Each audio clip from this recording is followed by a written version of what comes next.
The African sun bleeds across the horizon. It paints the sky in shades of orange, red, and deep purple. Long shadows stretch across the savanna, reaching like dark fingers over the golden grass. A gentle breeze whispers through the acacia trees, carrying the day's last warmth. Dust, kicked up by countless hooves, hangs in the air. It catches the fading light, creating a soft, ethereal glow. This is the golden hour, a time of breathtaking beauty, but it is also a time of profound danger. The falling darkness awakens the hunters. The cool air sharpens their senses. For many, the night is not for rest. It is for the hunt. The day's noises begin to fade. The chirping of birds gives way to the hum of insects.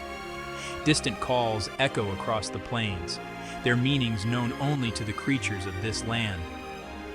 The vast landscape, so open and free under the midday sun, now feels different. It feels full of secrets. Every rustle in the grass could be a predator.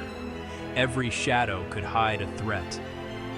The shift from day to night is a sacred, ancient rhythm. It is a signal that the rules of survival are about to change. The balance of power is tilting. The hunters are stirring, their instincts honed by generations of necessity. This time of transition is deceptive. The peaceful scene masks an underlying tension. It is a world where life and death are locked in a constant, unyielding dance. For the grazers, the herbivores, the approaching night brings a heightened sense of alert. They gather closer, finding safety in numbers. Their ears twitch, their eyes scan the darkening plains. They know that the beauty of the sunset is a veil. Behind it, predators are watching. They are waiting. The air itself seems to hold its breath, thick with anticipation for the drama that is about to unfold under the vast, star-filled African sky. The savanna is a stage for the greatest of dramas. Here, every creature plays a part. The struggle for existence is raw and unfiltered.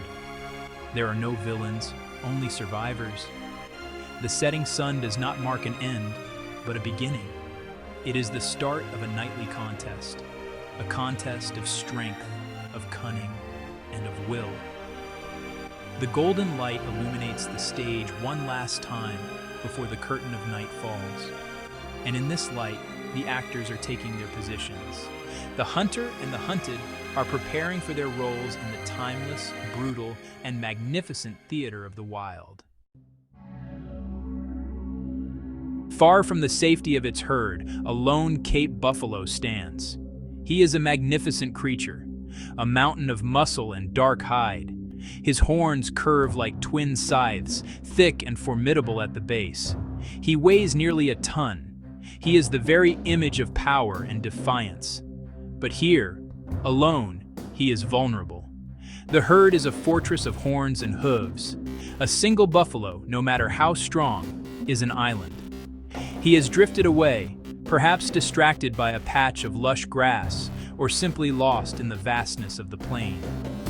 Now, the distance between him and his family is a dangerous, empty space. The reasons for his isolation no longer matter. Only the consequences do. The herd's collective senses are its greatest defense. Hundreds of pairs of eyes and ears work together, watching for any sign of danger. A lone buffalo has only his own. He lifts his heavy head, sniffing the air. He turns, his dark eyes scanning the horizon. He knows he is exposed. A deep, instinctual unease settles upon him. The fading light makes it harder to see. The familiar sounds of his kin are gone, replaced by an unnerving silence. He is a king without his kingdom, a warrior without his army. In the tall grass unseen, a pride of lionesses is watching. They lie low, their tawny coats blending perfectly with the dry vegetation. They are masters of camouflage and patience. Their eyes, glowing faintly in the dim light, are fixed on the solitary giant. They have been observing him for some time. They noted his separation from the herd. They recognized the opportunity. A single buffalo is a daunting target, but a possible one. A full herd is an impossible fortress. The lionesses are a team, a family of skilled hunters working as one. Their focus is absolute. The danger for the buffalo is palpable. He can feel it in the air. The instinctive alarm that has kept his ancestors alive for millennia is screaming within him. He takes a few heavy steps, then stops. He is uncertain. Should he call out to the herd? That might attract the very danger he fears. Should he run? Where to? In the open, he is a clear target. He is caught in a moment of indecision, a fatal hesitation. For the watching lions, this is the signal they have been waiting for. The buffalo's isolation and uncertainty have sealed his fate as their chosen prey for the night's hunt. The lead lioness gives a nearly imperceptible signal, a flick of her tail, a slight lowering of her head. The pride responds instantly, without a sound. They begin to move. It is not a charge, but a slow, calculated crawl. They use every dip in the terrain, every clump of grass, every shadow as cover. Their movements are fluid, like water flowing around rocks. Each lioness knows her role. They have hunted together since they were cubs. Their strategy is a complex dance of coordination and instinct. They are fanning out, creating a crescent shape to encircle their prey. Their patience is their greatest weapon. They can wait for hours for the perfect moment. Tonight, the moment is approaching quickly. The buffalo remains uneasy, but he has not yet seen them. He is still too far away for a direct charge. The lionesses must close the distance without alerting him. They move only when the buffalo turns his head away. They freeze when he looks in their direction. It is a nerve-wracking game of red light, green light, where the stakes are life and death. The tension builds with every silent step they take. The circle is slowly, inexorably, closing in. The buffalo's senses are on high alert. He snorts, blowing dust from his nostrils. He stamps a heavy hoof. He can smell the predators on the wind now. The scent is faint but unmistakable. It is the smell of death. He turns in a slow circle, his massive head held high, trying to pinpoint the source of the threat. But the lionesses are too well hidden. They are phantoms in the twilight. The wind is swirling, confusing the scent, making it seem to come from everywhere at once. This confusion is part of the lion's strategy. It adds to the buffalo's panic. The trap is nearly set. The lionesses are in position. They have formed a deadly perimeter around the buffalo. Some are ready to initiate the chase. Others are waiting to cut off his escape routes. The lead hunter is the closest. She is coiled like a spring, her muscles bunched and ready. She waits for the buffalo to make a mistake, to turn his back for just a second too long. The entire savanna seems to hold its breath. The quiet is about to be shattered by a primal explosion of violence. The patient ambush is about to become a furious attack. The lead lioness explodes from her cover. She is just a blur of muscle and speed, covering the ground in powerful bounds. The buffalo reacts instantly. There is no more hesitation. Pure survival instinct takes over. He spins, his massive horns lowered, and meets the charge. But it is a feint. The first lioness veers away as two more surge forward from the flanks. The hunt has begun. It is a chaotic storm of dust and noise. The buffalo bellows in rage and fear. The lionesses are silent, their focus absolute. They are trying to get onto his back. He is a formidable opponent. He twists and turns, his agility surprising for such a large animal. His horns are deadly weapons. A single well-aimed sweep could break a lion's back. He keeps turning, trying to face his attackers to prevent them from surrounding him completely. But honestly, there are just too many. While he confronts one, another leaps, claws extended, trying to gain a purchase on his thick hide. They rake at his flanks and hindquarters, their claws tearing through skin, drawing blood. The pain fuels his fury. He is fighting for his life with every ounce of his strength. The chase is not a straight line. It is a brutal, swirling battle across the plain. The lions are relentless. They are trying to wear him down, to make him bleed, to exhaust his immense stamina. One lioness manages to leap onto his back. She digs her claws in deep, her teeth searching for a grip on his spine. The buffalo bucks wildly, a living earthquake of muscle.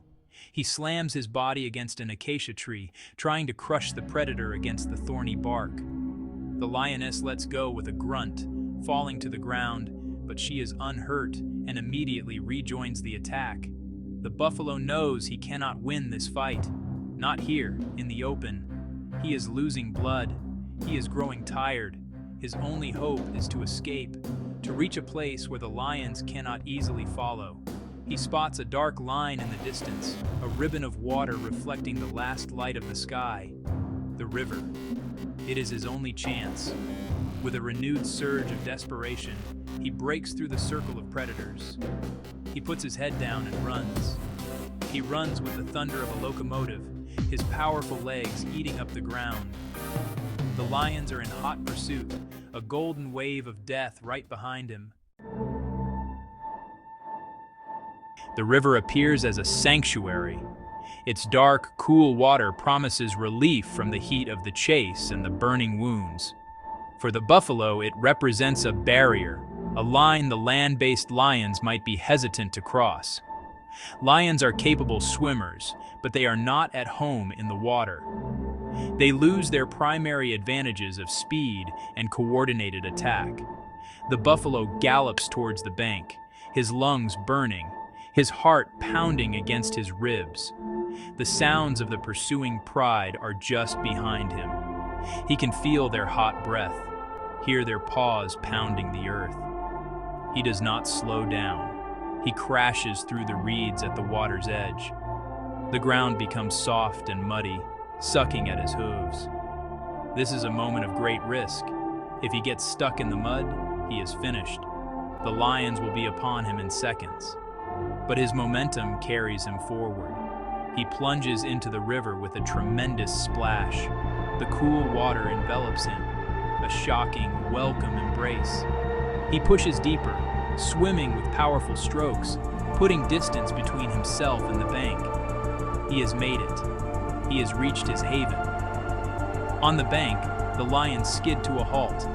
They pace back and forth, snarling in frustration. Their prize is escaping.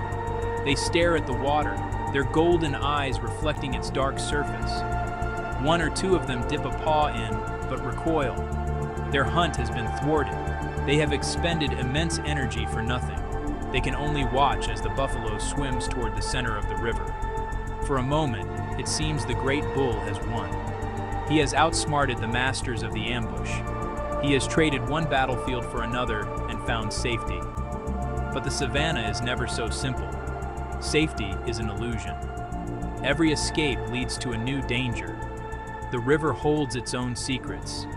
It is a different kind of hunting ground, ruled by a different kind of predator, one that is even more patient than the lion, one that is perfectly adapted to this watery world. The buffalo, focused on the lions behind him, does not see the new threat.